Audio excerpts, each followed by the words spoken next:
Hi, everyone. Welcome to Jenny's Tattletales. I'm Jenny.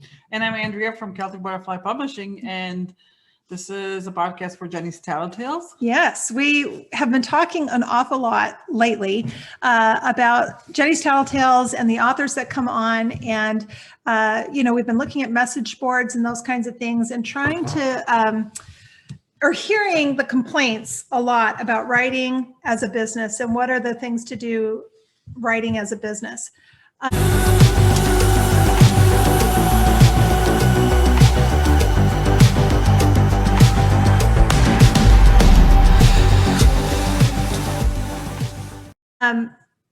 I think one of my biggest complaints, where I see authors complaining about how hard it is to sell a book, but then when they're asked what they're doing to promote it, they're saying they're not doing anything because they are just writing because they love writing. Mm-hmm. So you cannot complain that you're not making money when you're claiming that you do it for pleasure. So when I first started, I did not know anything. And because this world is so overwhelming, I always equated it back to makeup. When people who don't know how to wear makeup, or they look at all the choices on all the glossy tubes and everything that are on the big shelf, and they have to try to figure out, navigate all these choices down to one lipstick, one this, all that. I always kind of equated it down to that. And I used to be a makeup artist. And so I was able to navigate that. So I thought, okay, this is like that. There's so many colors. There's so many different things out there. It is. However, the problem is when you're first coming into it and you know nothing about the world and all you're wanting to do is write stories, and you have an idea in your mind about what being a writer is, which is you think you get to just kind of sit down at a computer and write 10 to 12 hours a day or however long you want to write, come up with a masterpiece. It becomes an instant success. And then you just float off of that for the rest of the time. And I don't think a lot of people understand exactly what it takes between writing as a business, writing just for your own pleasure, or writing to just put books out. And, if people come to them, they come to them. And the thing about it is you need to realize, or you need to figure out whether or not writing is a hobby or if writing is going to be your business. And you could be working a full-time job somewhere else and also make this a business. So, we're going to try to tap into a little bit of all of that today. If you're writing just for yourself, just to write a book because you want to see if you can, or you want to tell your story to a certain group of people, and those are the people that are going to buy your book, that's one thing. And that is fantastic, I think. Trying to figure out. It is, but let me ask you this. When you started writing your book, did you have an idea who you want to read your book? Honestly, I didn't write it all down. I didn't really have a thought beyond, oh my gosh, I'm going to publish this book and I'm going to just see what happens with it. I mean, honestly, that's what I first came up with. It wasn't until probably maybe after Sea Archer, definitely, and writing getting into Warriors and stuff like that, and writing some of those other books, that I started realizing I really, really love this, and I want to see if I can make it work into a business.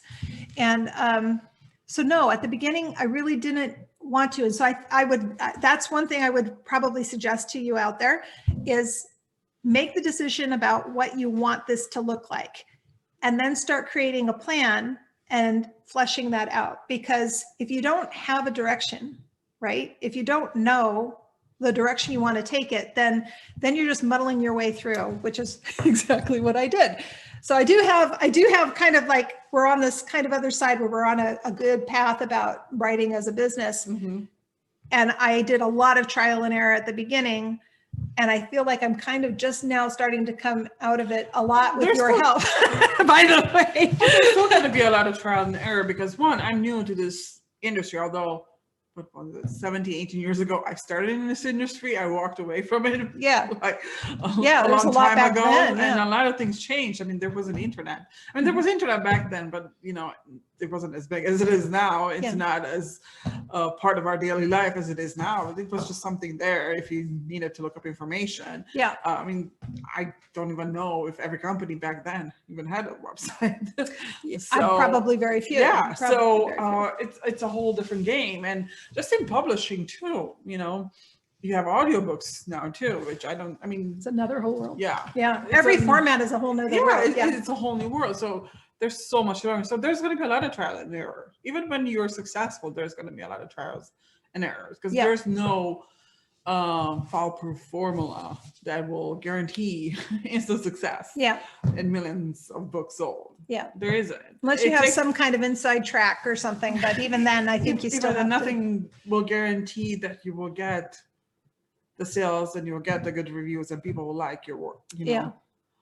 you have to work for them. Even if people buy your books, if your book is not good, but you have a good PR company behind you or somebody that does great marketing for you, that's a guarantee that your readers will like the book. Yeah. Yeah. They might buy it. Yeah. The first rule of this whole Yeah. business is you have to write a book. You have to write a good book. You have to write a professional book. You know, these are the things that you can kind of control. You need to make sure it's edited well. You need to make sure you have a good interior design. You need to make sure you have a good cover, and you need to make sure that your editing and your writing is good and solid, the best it can be. Yes, but I want to add before all that, the content has to be good. Yeah. It should be original. We were just talking Yeah, about this. So we were just talking about so many books right now about, you know, Same topic, different characters have a different name. The setting might be in a different place. yeah, If it's a fantasy book, it's an imaginary place, but then it's very similar to another imaginary place yeah, from maybe a series I saw on Netflix. yes, yeah, yeah. Or maybe, you know, one of those wizarding worlds that we all know about. You know, it could be something like that. And if you are, Even a romance. I love romance. I love historical romance. Regency is one of my favorite genres. When I read a book, it's pretty much the same with the last 5 I read. right.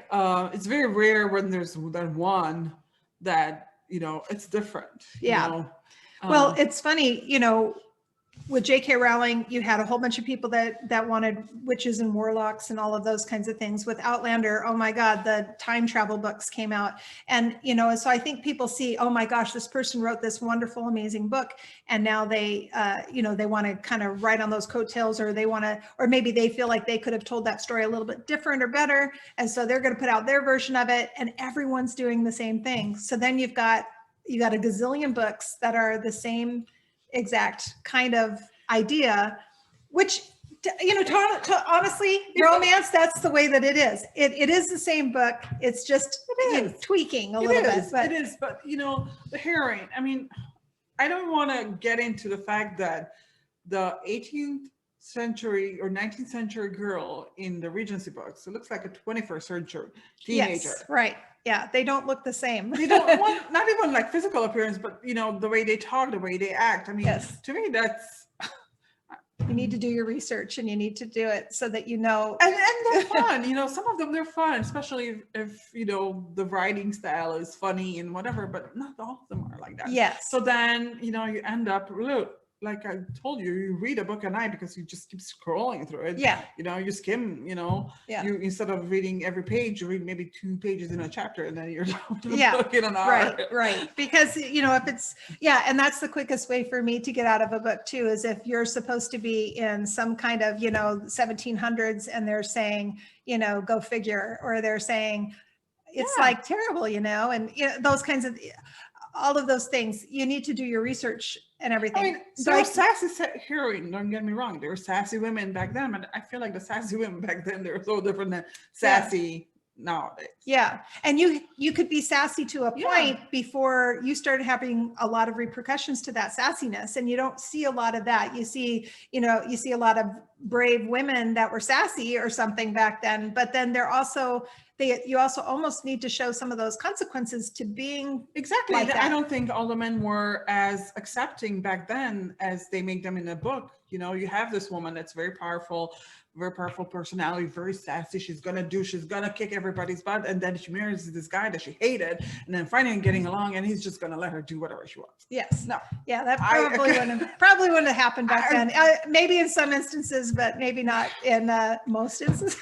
I mean, think about it. If that would have happened back then, I mean, Yeah. I think the world would have looked totally different now. It probably would have. So anyway, I guess the whole point in this first part is just talking about if you're going to write a book and it's going to be out there for the masses, you know, if you're writing for yourself, write whatever you want.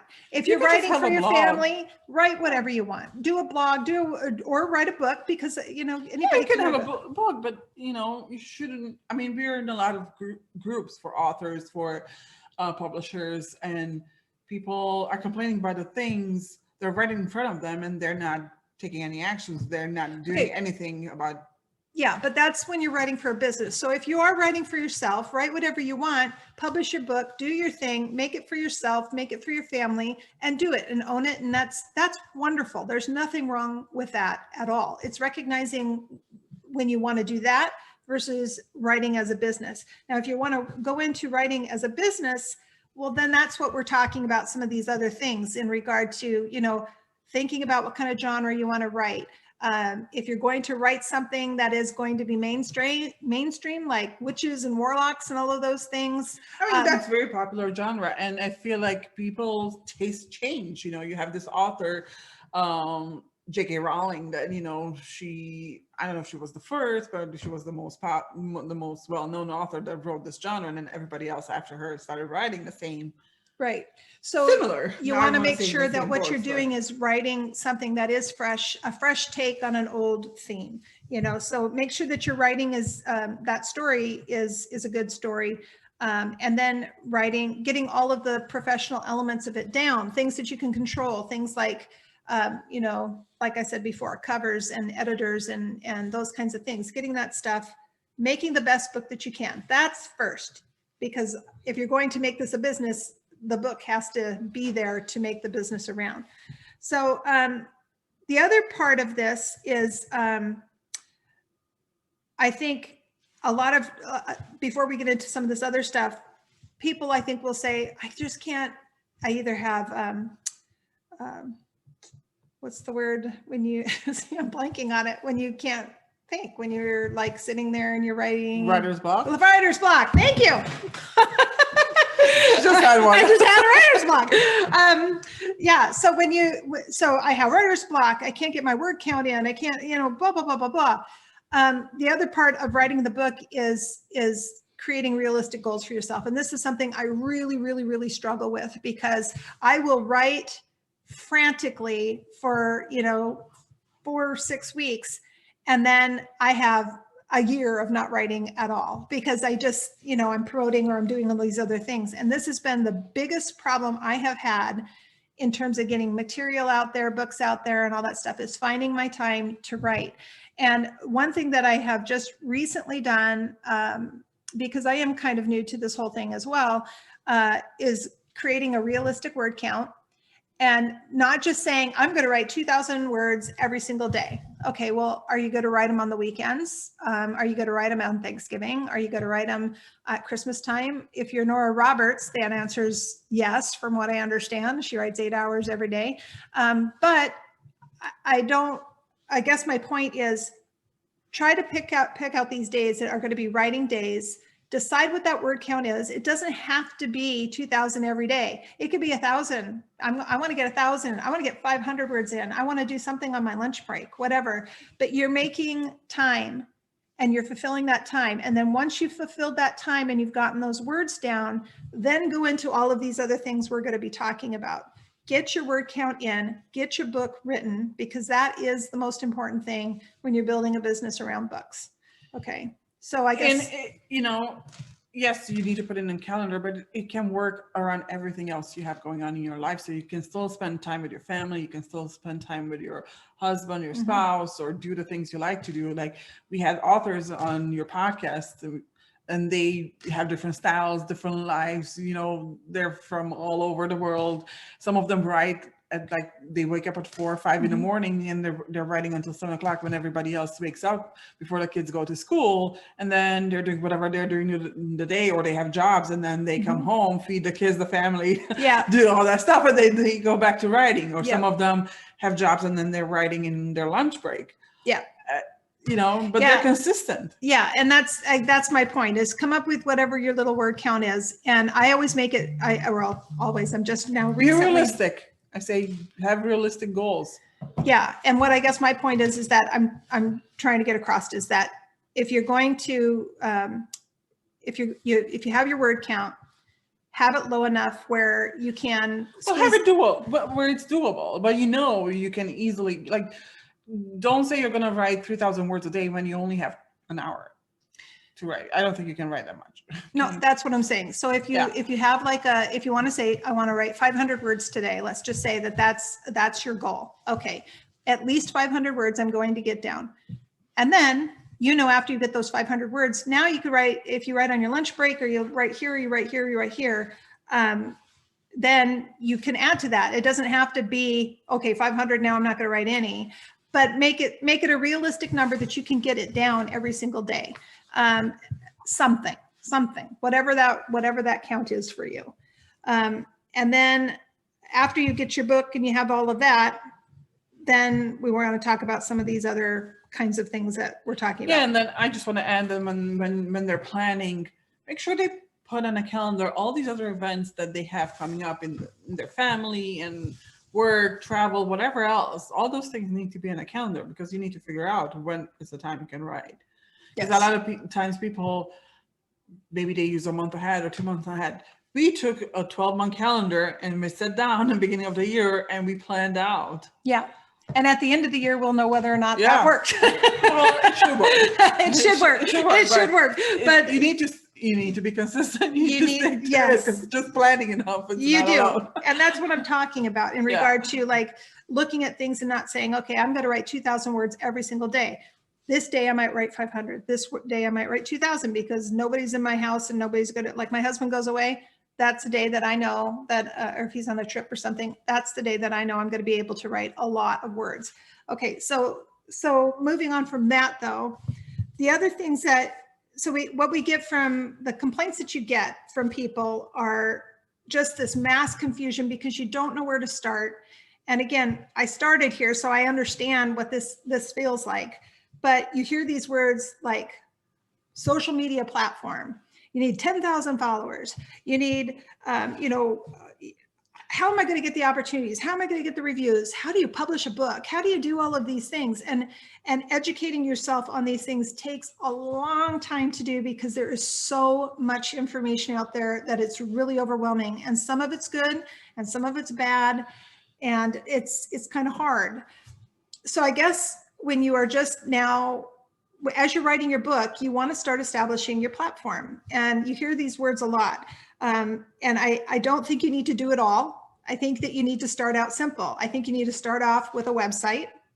You should have a website for people to go to understand about you. Why do you think, I mean, we talked about it, we know why, but why do you think, maybe you can tell the people who are watching this, why do you think it's so important to have the website done in the beginning? Because you need to be establishing, you want to have something interesting for your fans, your readers, your potential readers, just the world at large to go to. You want them to know about you. They want to know about what you're writing.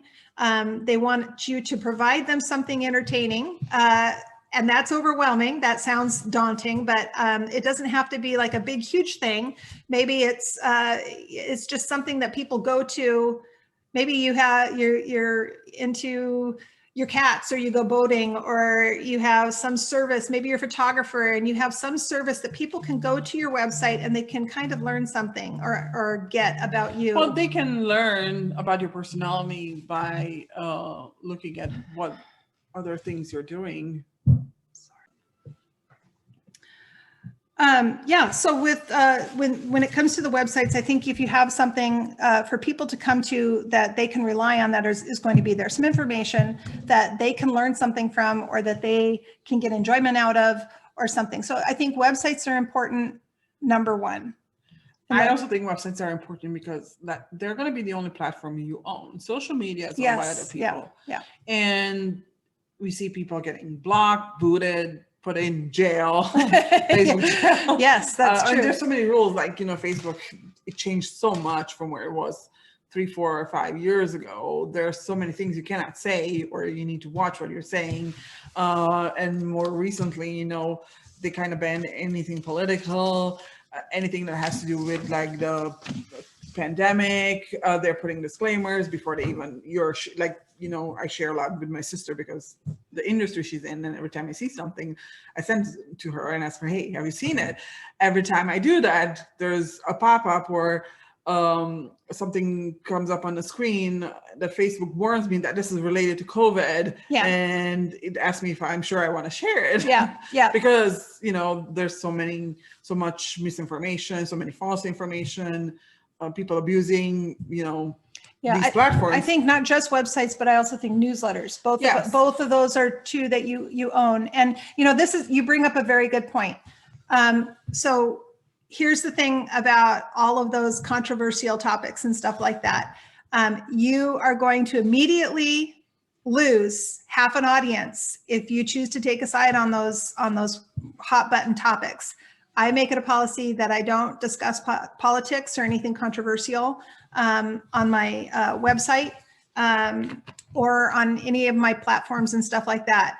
I choose to stay out of that narrative because I think it's very polarizing. I think it's very negative, and you're not going to win. You're never going to win those arguments and things. So I think that but that's a personal choice of mine. I know there's a lot of authors that are out there doing it, and I know that I've unfollowed a lot of authors on both sides who get so rambunctious about their views that they just spew them out there all the time. It's a very there's a lot of vitriol out there, and so just think about it.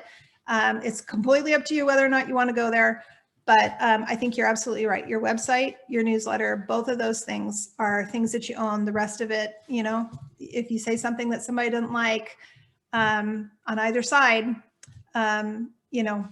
Well, just be ready to face the consequences of people not liking what you're putting out. Yeah. And for a lot of people, that's hard to handle. Yeah. Because people can be really mean. Yeah, they can. They can. And you just got to decide what's right and what's your message that you want to put out there. So just keep that in mind.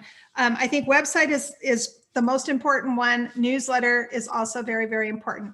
I know authors that do it fine without a newsletter. However, but again, this is the one place that all of those people that are on your newsletter, as long as you get them organically and they're not all just from contests and all these things, that's a list that you own. Those are people that are going to want to know about your books. You want good followers. You don't want somebody that came to your list just because there's a contest. You want somebody that's there because they want to read your books and they're excited about you and those kinds of things. So building a list, building a website, all of these things take a lot of time.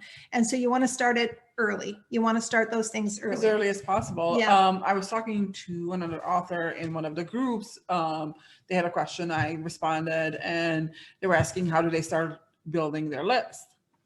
There are a lot of ways you can start building a list. First of all, you need to have a website. You need to have a form on your website to be able to collect the information. Yeah. You need to give your readers something that they want.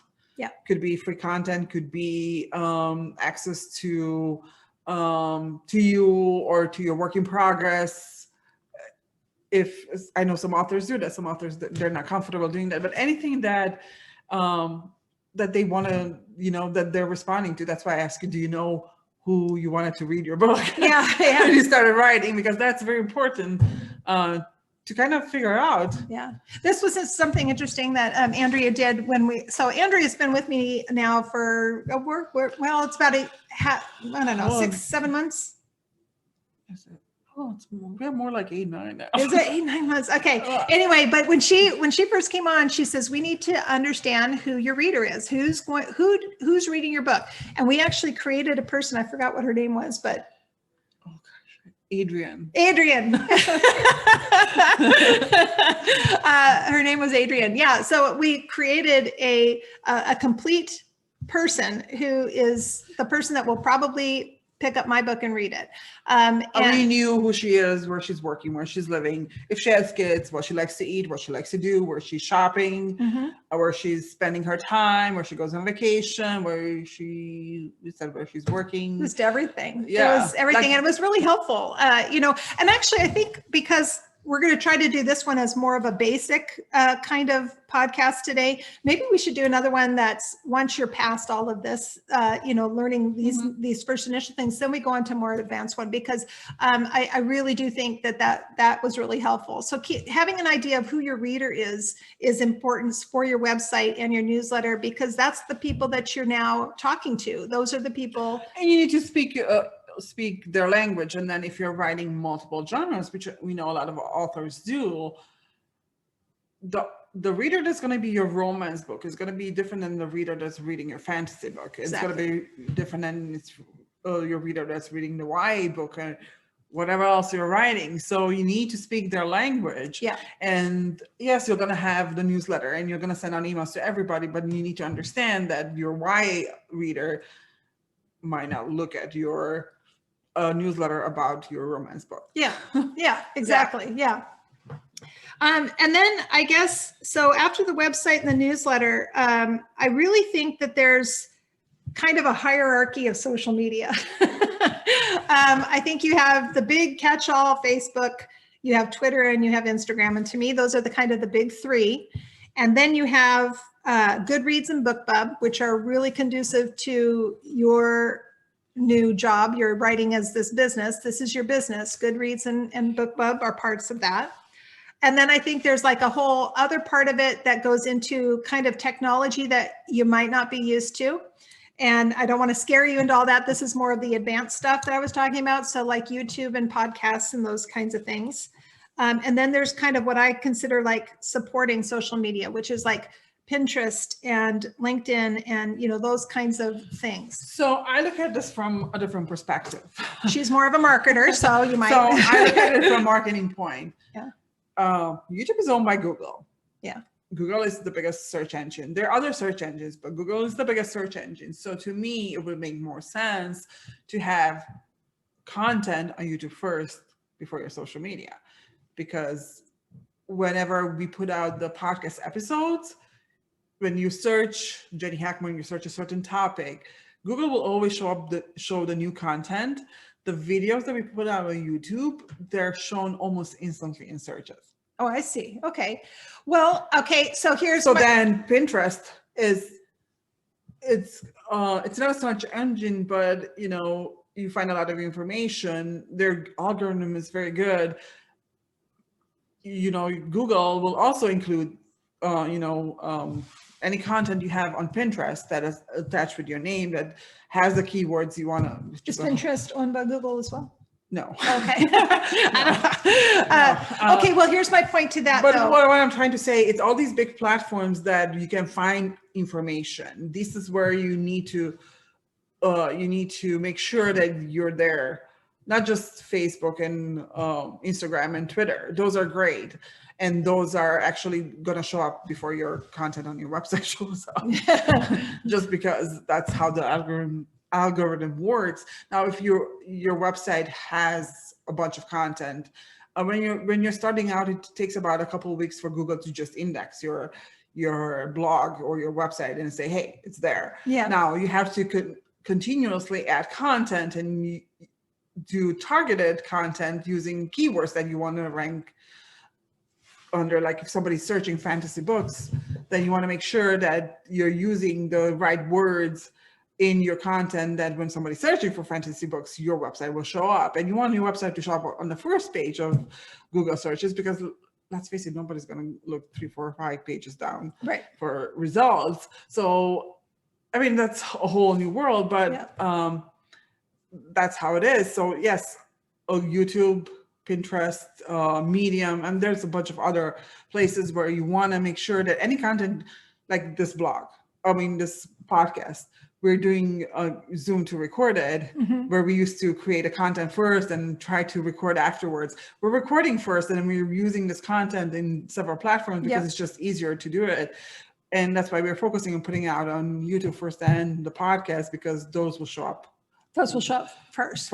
Okay, Yeah. so I guess now, but I'm here's the dilemma, because if you're listening to this, you're probably newer to writing and all of that stuff, and all of this stuff is very, very, intimidating. So I guess it is kind of a catch-22. So do you go to the one that is going to give you more visibility right away, which is, like you just said, YouTube and all of those things, or do you go to kind of the areas that you might know a little bit better, which is like Facebook and Twitter and those kinds of things? You can go with, you don't have to go with YouTube. There are a couple of things you need to know, that Facebook, Instagram, pretty much any social media, it's the most important things are videos. So regardless of which platform you go on, you should try to make videos. The content should be in videos. They're more visually pleasing. That's how we consume content right now. People on social media, that's how they consume content. Yeah. So whatever you're doing, it has to be on video. Yeah. Then start with Facebook. If you're more comfortable with Facebook, Facebook better. Start with whatever you're more comfortable with, and you know how it works. Yeah. Yeah, and that's a good point that I was going to make as well, is if you, let's say you have your website and you start a newsletter, and they don't have to be big, splashy, flashy things. They just have to give who you are, what you're doing, and you it has build to be clear. It has to be very, yes, it has to be clear. It has to be clear. It has to be not so muddy. You don't want every bell and whistle on it. You want it to be nice and clean and clear. And the same thing with your newsletter. You just have to have a purpose, understand your purpose, and do it accordingly. And then when you get to some of these other things like Facebook or Instagram, start with one. Just start with, like she just said, start with one. Let's say you're on Facebook personally and you understand that platform a little bit better. Well, then make an author page, make something that is more professional, and then start with that, because you kind of understand that. If you really love to do Twitter, then start with Twitter. Whatever. Twitter is great for authors if you know how to use it. If you know how to use it, yeah. If you know how to use it. So pick your medium and start with one. And then when you feel like, give yourself some time to kind of get to know that one, and then go on to another one. You should, it's kind of hard to do a Goodreads page or a BookBub page when you don't have a book out yet. However, you could be starting to leave reviews for other authors. You could be, establishing a presence. You can be visible in these platforms, and like you said, establish a presence, which pretty much on any platform, if you're planning to do something like that, you should start establishing a presence and try to grow it, because you were talking right in the beginning of this video, if you need to have 10,000 followers. Just think about, if you want to buy a product, you go to a company that has 100 followers, and you have a same product from another company that has 10,000 followers. Mm-hmm. Which company are you going to buy it from? Mm-hmm.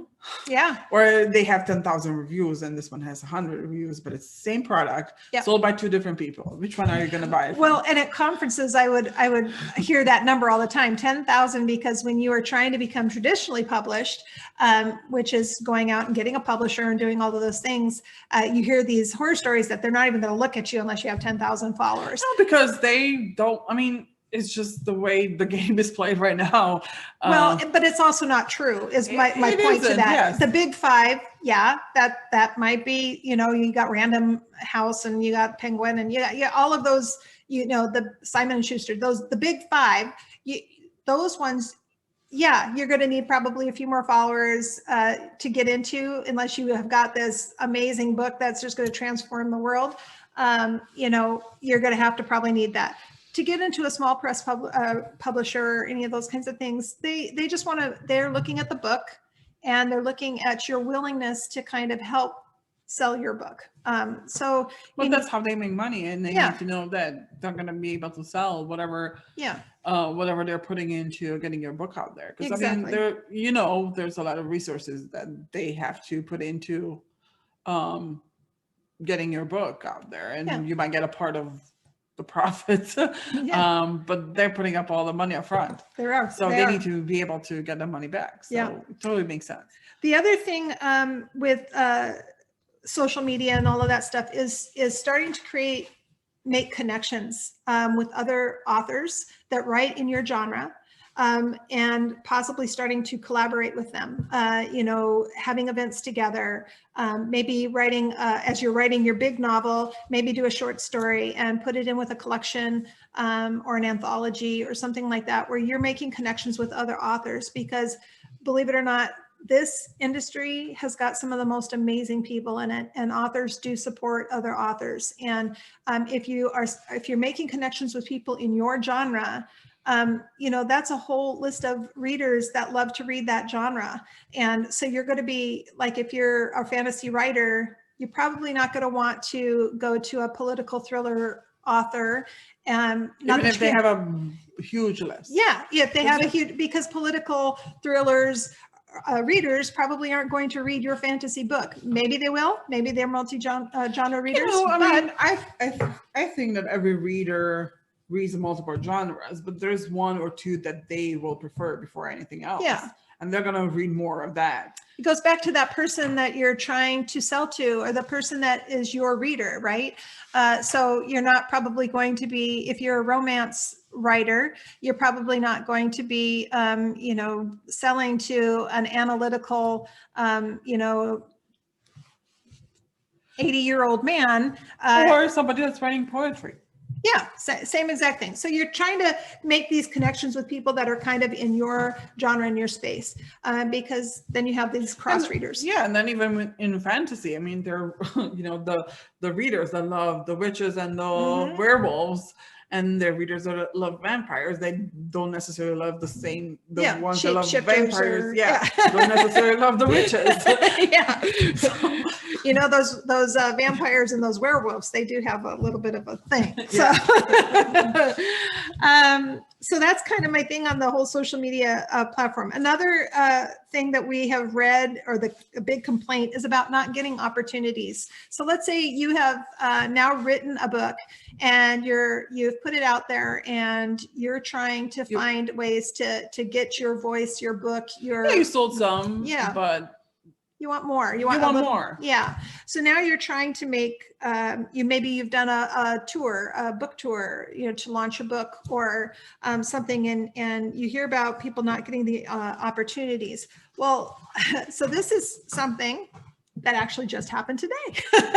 But you have authors so we do this podcast and we do Tattletales, and we book things way ahead. Yeah, my schedule is full all the way through until I think August or September, and then we open it up again, and more people come in, and those things. So, but here's the problem: is we do this. We have our discussion in a podcast form. We have it on a video. We have it.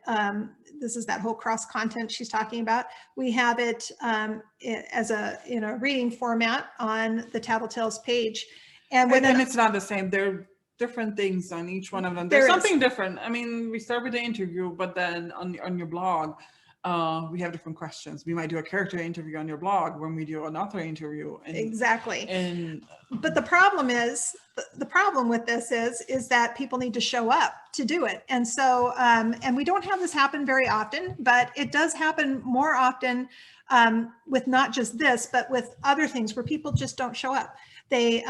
Or they cancel at the last moment, or they, whatever it is, they just don't take the opportunity, or somebody's painfully shy and afraid to go on, like a video or a podcast format.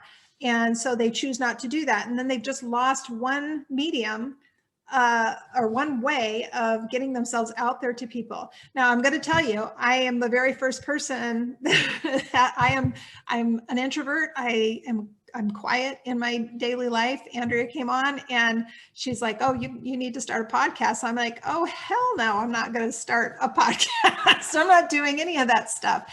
And that was about 4 or 5 months ago. And we did it slow. And if you look at some of our early podcasts, you can see I'm really nervous, and I'm, and I still have my moments of just like getting into it. And, I mean, it's nothing, it's not a major production. We use Zoom, we edit everything ourselves. We do it, when we have time, and could be better. Yes. Is it bad? No. The idea is that we're doing constantly. We're doing it every week, except when people don't show up.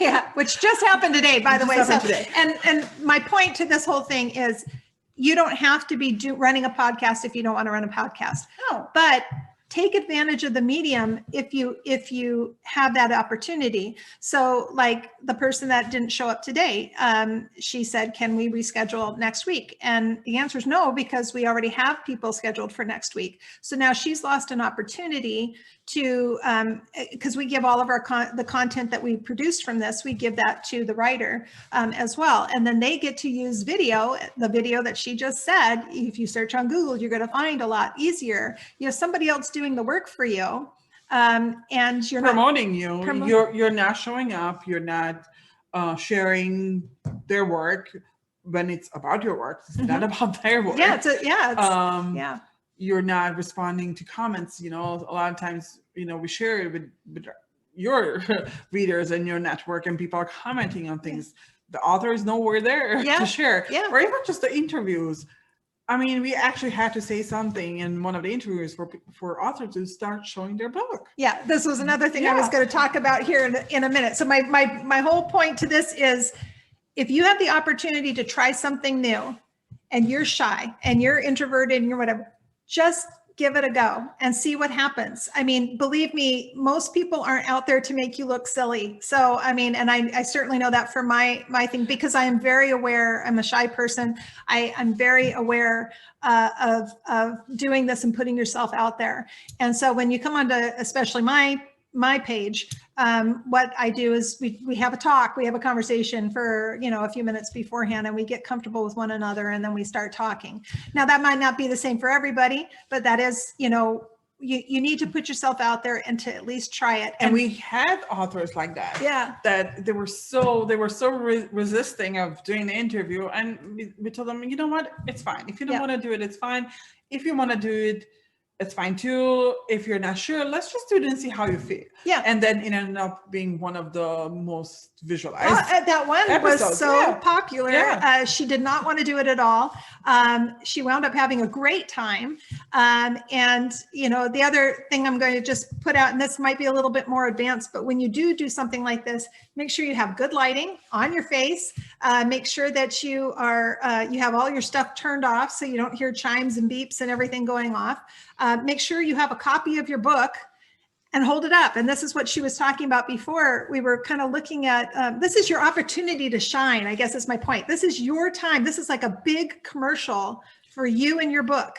And if you don't have the product to show, you've lost an opportunity. Just think about it. If you're a new author, because we had somebody that her book wasn't even out yet. Her book comes out in May, so she didn't have a list. She's a brand new author, and she lived in a different country, so she didn't have the physical book, but at least she had the cover. She showed it on the phone. So if you don't have the physical book, that's fine too, as long as you're able to show people the cover, because a lot of times a lot of people are visual. If they don't see what they should be looking for, they're gonna miss it. They're gonna miss it.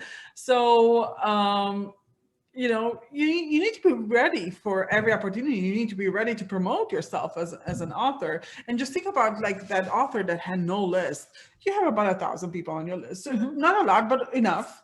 And you're growing. So for somebody who has zero, to be able to have somebody share their book to 1,000 people, I mean, that's a huge opportunity, right? Yeah, especially if you read the same genre that I write. So it's a or you write the same genre that I write. But then the other parts of it is make yourself look good.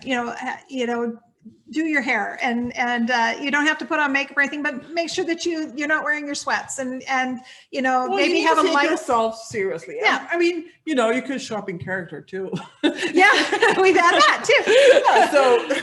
Whatever. But it's something that's related to your book. Yeah, exactly. I mean, that's fun, but, and the reason I say that is because we have done interviews where somebody's had the light shining above their head, and they look like they're kind of in a tomb and stuff. So and these are just little things. These aren't things for you to sweat over or just like, oh, this is so stressful. It's just a couple of just common sense things so that you look the best. I want to add something about the sound.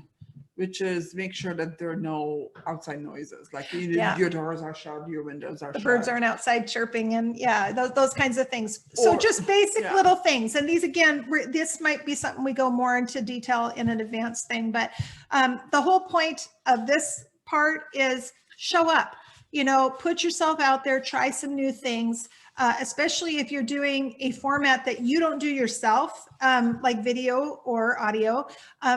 Put yourself out there and try it and just see. Take advantage of it, because in your case, we edit the video, we extract the audio that you could use, and we also do transcripts. There's so much work we're doing, and we're not charging anything for it. And people are not taking advantage of this. Yes. Yeah.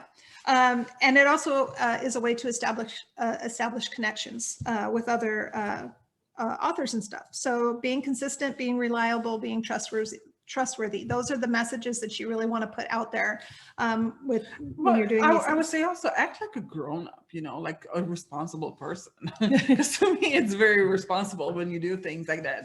I mean, I know you live and learn, and you might not know everything from the beginning, but if you're trying to sell something or if you're trying to do something you don't know, I would think, or at least I would look into what I need to do and what I have to do to be able to show myself or my work in the best possible light. Yeah.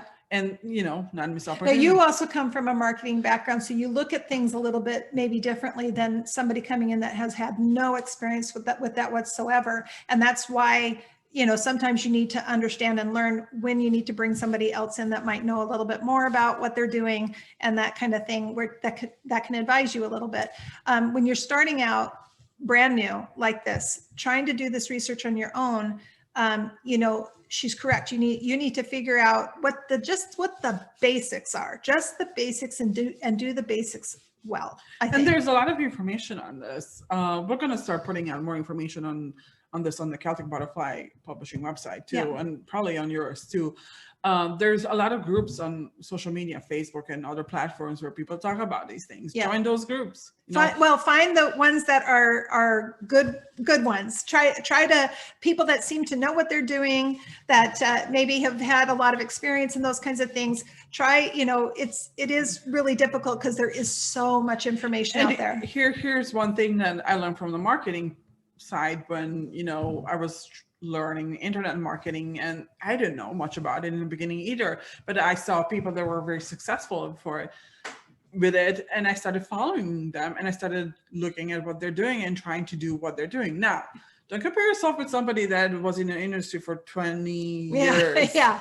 And, now they have a huge platform, they have a lot of readers. Yeah. But look at the processes they're implementing in their business and try to follow. Yeah.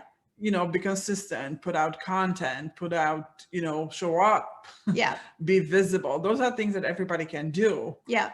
Yeah. If you have an author that is kind of starting out at the same time that you are and all that, I mean, Nora Roberts doesn't probably have to do as much as, she has to put out some content and stuff to keep her audience interested and things like that. But you know what? She comes out with a new book. She's got millions of people that are going to buy it just no matter what, because she is Nora Roberts. So, her marketing strategy will be similar, but also different, a lot different than what you might be starting out. Every content you're putting out should have a hook that will hook in your reader or your audience, listener, the person who's watching the video, whatever kind of content you're putting out. When you're putting content about your book, you have to have a hook that will attract your reader to your book.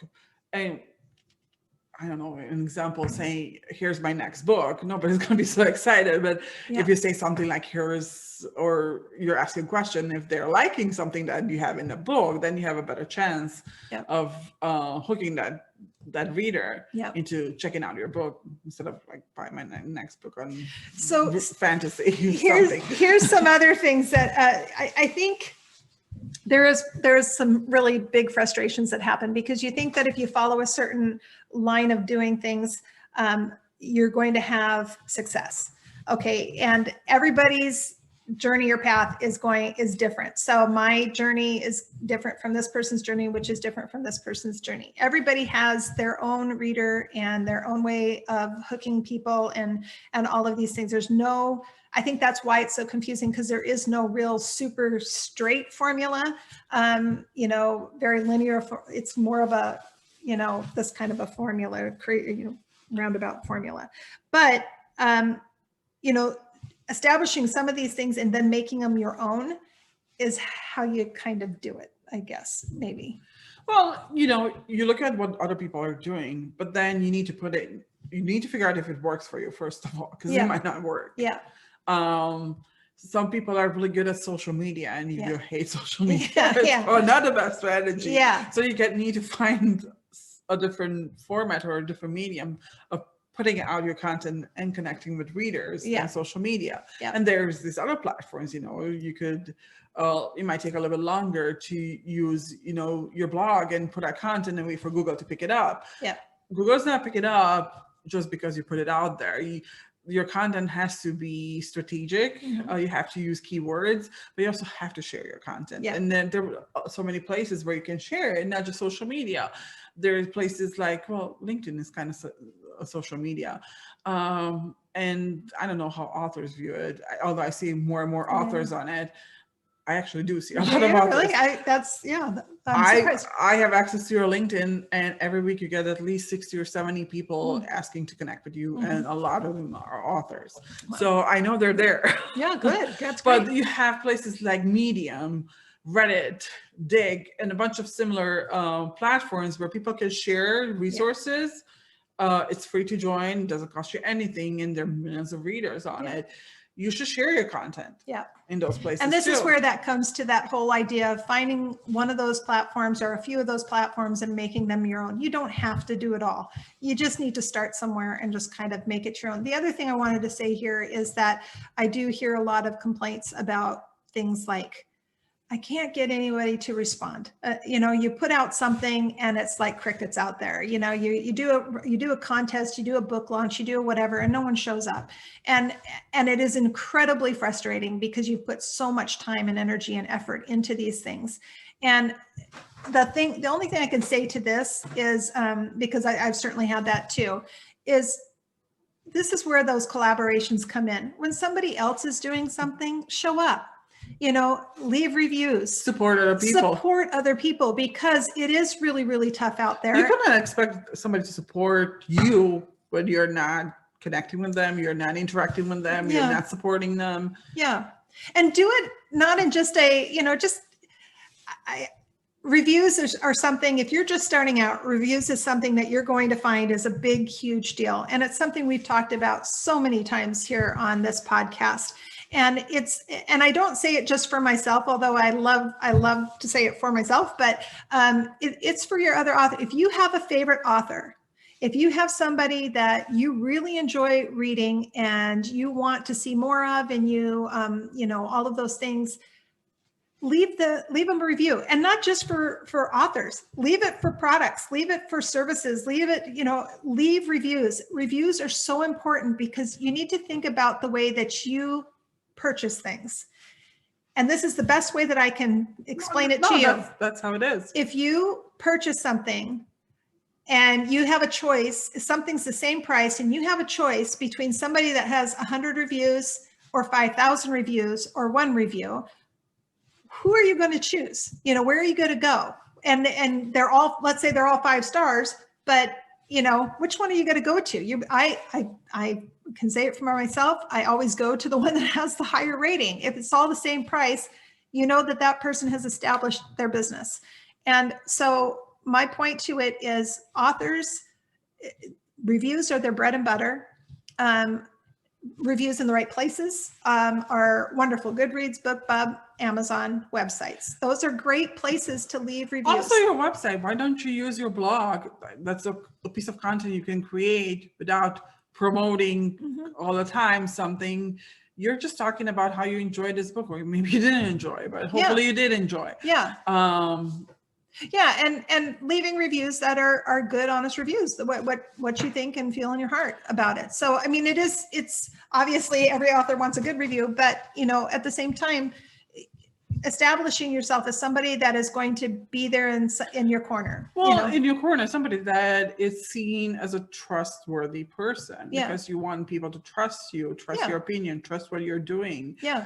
You want them to see you as an authority. Let's say you're a fantasy writer, you want them to see you as the best fantasy writer there is in the fantasy genre, right? Sure, yeah. And the more you talk about other people's work, will help people to start trusting your opinion, especially if it's a non-biased, a very objective.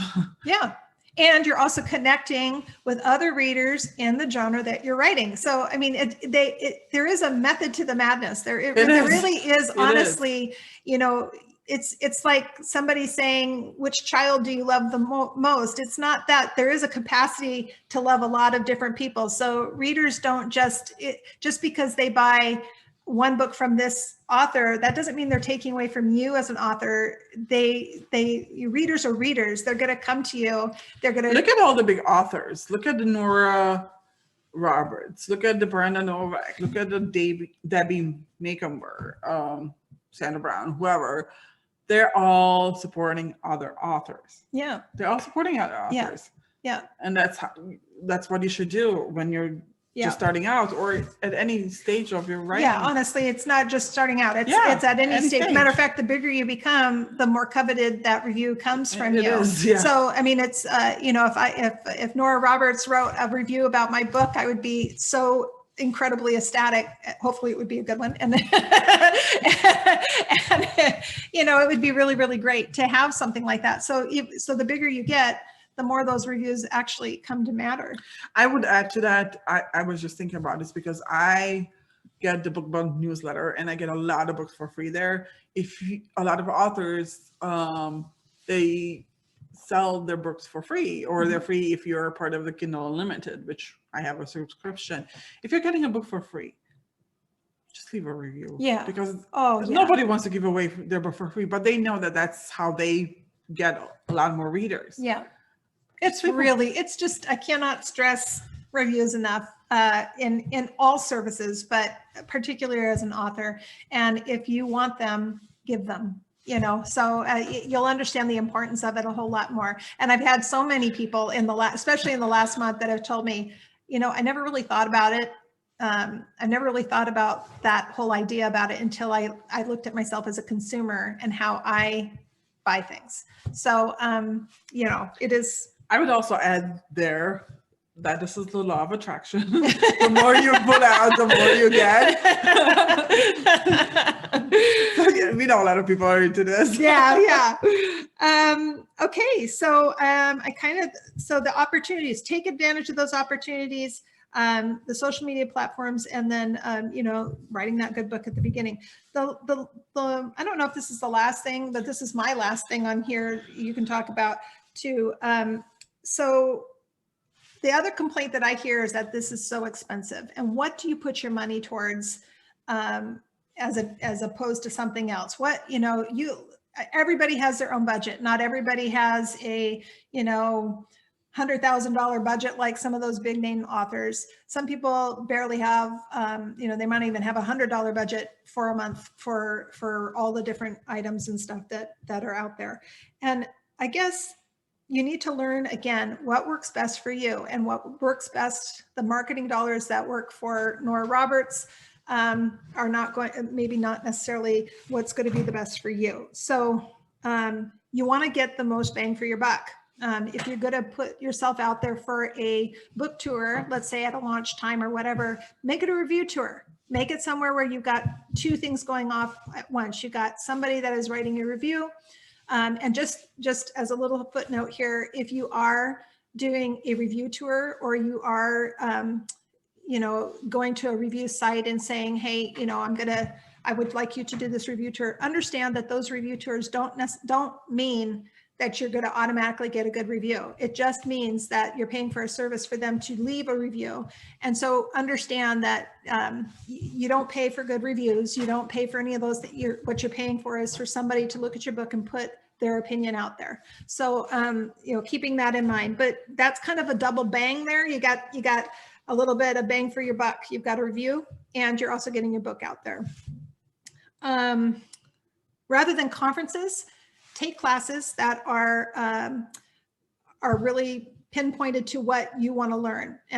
So conferences are super, super great, but they are extremely expensive.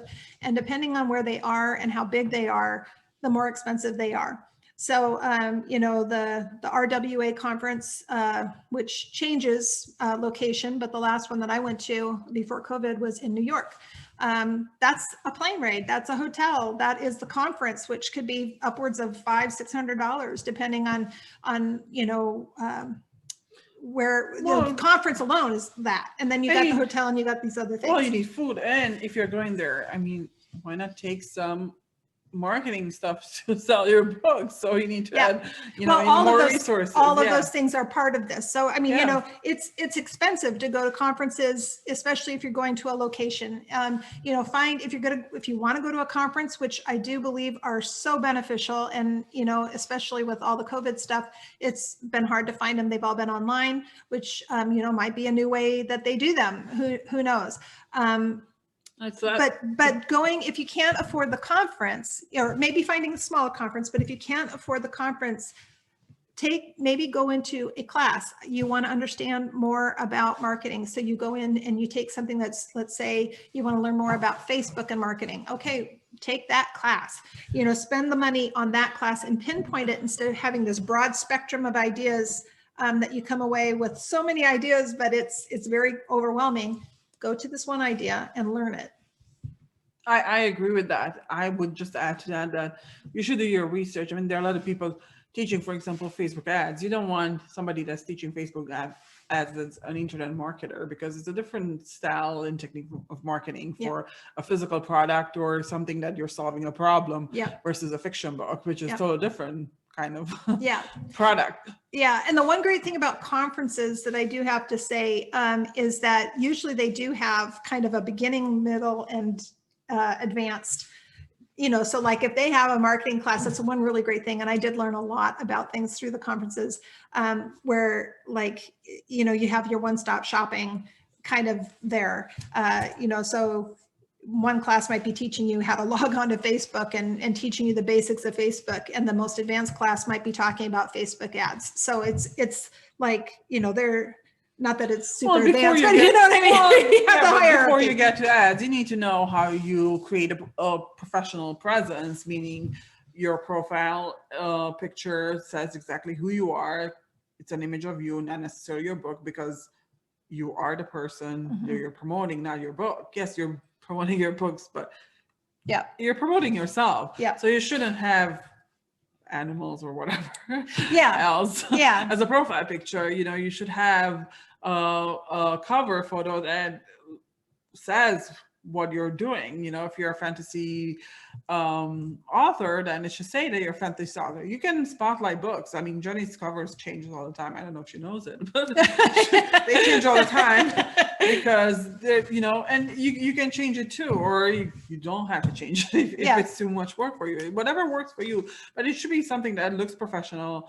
And you don't need a designer for that. There are great resources for design. Canva, it's a great platform. There are a bunch of other platforms similar to Canva that you can use, but Canva has a lot of resources within. They have a lot of tutorials. You can find people teaching how to use Canva, how to do stuff in Canva on YouTube, and they have a free version.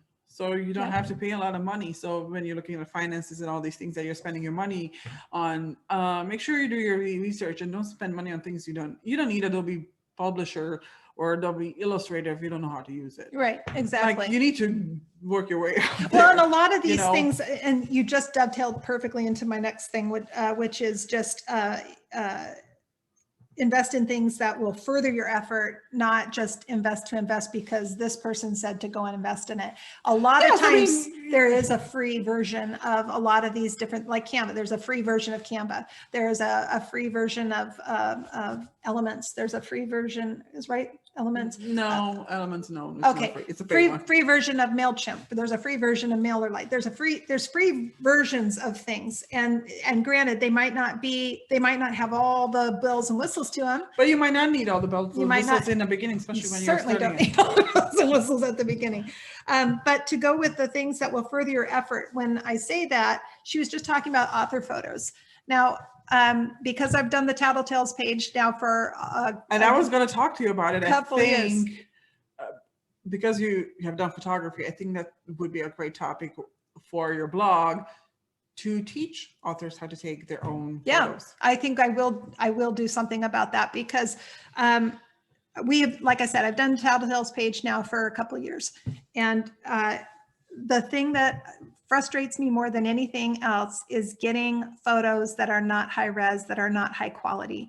And they don't show you in the best light. They don't, not meaning like luminosity. Yeah. It's just, it looks like you're cut out of a picture that you were maybe doing something with somebody else. That was taken with a zoom lens and you're super grainy.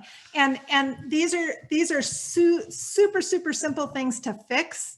And you don't understand the importance of it. You see something in a picture. I mean, phones nowadays, their cameras are so good now that you can take really nice photos with a smartphone. With just a smartphone and a friend, or a or tripod. Or you don't need a friend because you have the delay on the phone, so you can take it to yourself. All of it. Yeah. So we'll go over, we will do a podcast on that because having a good author photo, something that looks professional and exactly like what she had said. I have gotten so many photos of authors where their picture is grainy, where they like themselves by the campfire and somebody took it for them and it was through the flames of smoke and everything, and they're very distorted looking. And when it blows up, it gets very grainy. So some of these things that I'm talking about where you should invest in things that will further your effort, a good author photo is one of them. Good covers, ones that are high res. High res means that it's over 300 DPI, which is more an advanced topic. However, it's something that you need to kind of learn what these things mean. You want to have them in the right dimensions so they're not distorted, and all of these things we can talk about in an advanced podcast. Good covers, good author photos. You need to, if you do not get picked up, or actually before you get that very first publisher or whatever, you need to invest in a good editor. You need to invest in somebody that understands interior design of a book, or learn it yourself. You need to understand what those things mean so that when they come out in those different formats for print or for ebook, you understand the way that it's going to look, and you need to get your dimensions right, your trim sizes right, and all these things. And sounds very, very overwhelming. Or you can choose to hire somebody to do it. Go on Fiverr and you find somebody that's got a lot of reviews and you have them do it for $5 or whatever it is. You should be careful with that too. You should be very careful with that, but too, you need to make sure the person that you're using is legit. So those kinds of things, invest in your product, which is you and your books. So you want to make sure that you're putting good money into those things first before you do anything else, because that's ultimately the product that you're selling. And then you're starting slowly and you're building. So, maybe you might have one follower on your newsletter. Okay, great. That you've got one follower more than what you had before you started a newsletter. Okay. And that will slowly build as your content builds. As you show up, as you're visible, as you have your good product to show. As you're consistent. Yeah. All of these things we've already talked about. If you're writing one book a year, that's great, but that doesn't mean that and it takes you maybe 4 or 5 weeks. So that doesn't mean that the next 10 months you're doing nothing. Yeah. Well, and also understand that you're not going to probably write your book in 4 or 5 weeks. A lot of people, they create their schedule of how they're going to write and everything. I don't know how some people do it. Yeah. It's seriously, you also have to think about the length of your book and all these things too. There's some authors that will put out 4 or 5 books a year. And I can't for the life of me figure out how they do it. And then you maybe look at their page count. Well, maybe these are shorter books, so you just have to have to do what's right for you and not always be looking at what the person next door is doing, because they have their system and you'll have yours. The other thing is, so in regard to making money, unless you are, there's people that can make a living just writing. And there's a lot of people that do that. And then you've got, the people that have done very well for themselves, the J.K. Rowlings and the Nora Roberts and the, I'm blanking on everyone's name right now at this moment. Everybody. There's so many people that have made this and made a very good, decent living at it. But when you're starting out, maybe having another source of income. If you are not, if you don't have a primary job, find things that you can sell around your product, you and your books. Maybe that's your swag. Maybe that is your, use your website with affiliate links with Amazon. Or services. I know a lot of authors that provide editing services just to make more. Yeah. Or money. If you're a good editor, do that. You're good at design, maybe offer to help other people with their designs. Yeah. There's lots of photography. This is one thing that I didn't quite get until Andrea came on board as well, which is just that, just because you're writing a book and you're wanting to make it a business, you need to realize all the areas around writing where you can make a business, create a store. One person that I think does, there's a couple of people, there's lots of them that do this very well. Brenda Novak is one. Go on Brenda Novak's she's doing an amazing job. She does amazing at branding her stuff. Now she's written a lot of books as well, so she's got a lot of backlist, and you make money in your backlist. Again, you do. She's been writing for the last 25, 30 years. She's got a lot of books. Yeah, she's in a different ballgame than you are. And then, exactly. And then you look at somebody like Dorinda Jones, who I think has figured out a way to market brilliantly as well by turning people back to her books. She has a character that has great little sayings at the first chapter of every book, so she has little things that she's connected to her book, and these little sayings she's put on t-shirts, she's put on mugs, she's put on whatever, and people are coming to them by the boatloads because they love the sayings, and they're funny sayings and that kind of thing. She created the people that read her, I can't remember what the word is, but if you were a Veronica Mars fan, she used to call her fans marshmallows. So, figuring out that give that little name. Like we had an author on your podcast, Marilyn Barr, from Kentucky, Ohio, where she is writing books about witches, right? And she has this whole thing. They're having candles and products and a bunch of things around. Yeah. The theme of her books. The book. So, and then she makes money doing that. So it's kind of like a side business. So writing as a business is bigger than writing a book. And it's one thing that when I first got started, I didn't understand any of it. All I wanted to do was see if I could write a book. I really honestly just... And I think a lot of people, that's how they start. And there's nothing wrong with sticking with that. If I were to write a book, which I don't have a plan, but if I was to write, I would probably do it just to see if I can. Yeah. If I'm disciplined enough to finish. Yeah. And actually, also just a tiny little footnote that when you write that book, knowing when is when, and then sending it off to the editor, letting go of your baby and letting it go. So many people will start a book and they'll just keep writing and fine tuning and writing and fine tuning. Well, that would probably be I would fine tune for 10 years. There is a point where you have to let go.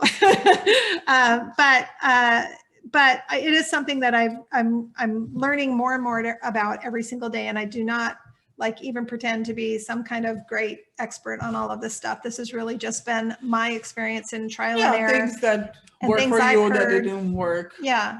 You hear a lot of things on Facebook from other authors that, they're trying so hard and they just don't understand why, they've written a good book and they want to understand why they're just not getting the response that they think they deserve or should get.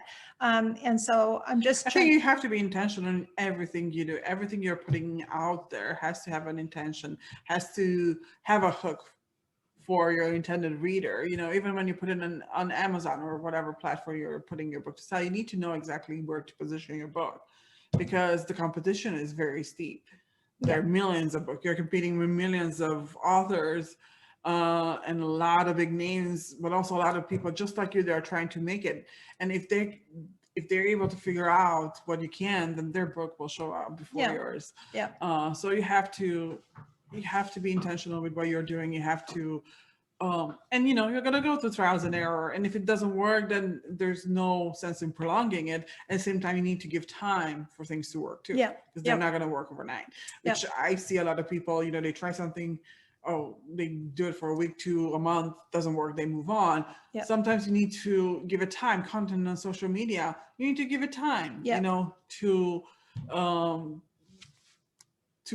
become visible. You know, I follow somebody that's teaching Instagram marketing, and what they did, this is a person that had tens of thousands of followers. It took her a long time to build it, but then she discovered that because Facebook, again, changed algorithms, Instagram is owned by Facebook, then Instagram algorithm changed, she noticed a big drop in her engagements. So then she started looking at the people that are following her. And I don't know if you know this, but you can remove people that are following you. So she looked at her followers, and she saw all kinds of people there, obviously, but people were not engaging with her. So she didn't want to be connected to those people, because the more of the people that don't interact with you, follow you, have as your followers, then the less people will see your content. That's so what really she did, good point. Really good point. What she did, she literally cleaned up her list or her followers, and she went from like 16, 17,000 to 1,000. That is a big drop. That is a big Somebody drop. would have a heart attack. And I've seen people complain about things like this when something happens in the algorithm and then their engagement drops a lot, or their followers, you know, they just disappear because there are a lot of bots. People buy fake followers. And I'm not saying she did, because I don't think she did, but we know a lot of people are doing that. So you need to make sure that you watch your platforms and you watch who's there interacting with you. Like, you know, Instagram, you can remove followers, but the same with Facebook too.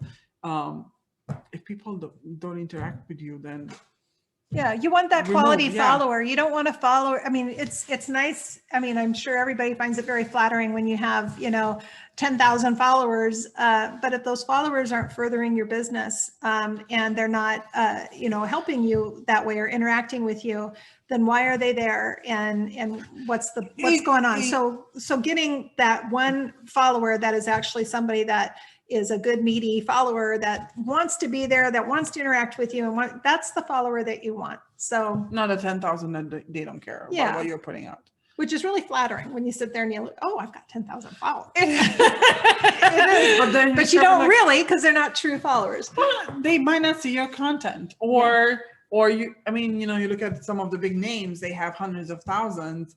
And if they started their page, let's say maybe 5-10 years ago, when you could run ads and you could easily grow your platforms, because I know I've done it for other people and some of my pages, you could run ads and jumpstart your followers just to get that number.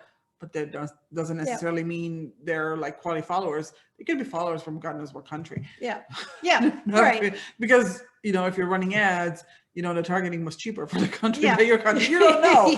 So the only one way to figure out if somebody had done that, just look at how many people comment on their actual posts. If they have 25,000 followers and maybe only 30 people comment on their stuff, then, you know, start asking questions. Because, so make sure that all of these things don't compare yourself, like, especially when you're comparing yourself to other authors and you look, oh, this person has so many followers.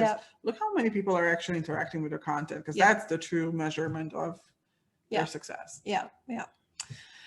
So I think, you know, just as a first, you know, thing, and if you have any questions or comments, or if there's something that, you know, I can help out with at all, please just leave a question or comment. If there's something that really worked for them, and somebody wants to share Yeah, it. I would love that. Yeah. If somebody, if you have a way of doing things that works for you, I'd sure love to see that comment below as well, because again, this is such a great community of people for the most part. For the most part, you've got really wonderful people that just want to help, and they want to share, and they want to, your success is their success as well. So, help out. Other than that, I think that's it for our little kind of beginner class. And see you next time. Yeah, go to Jenny's website. It's brand new and it looks really cool.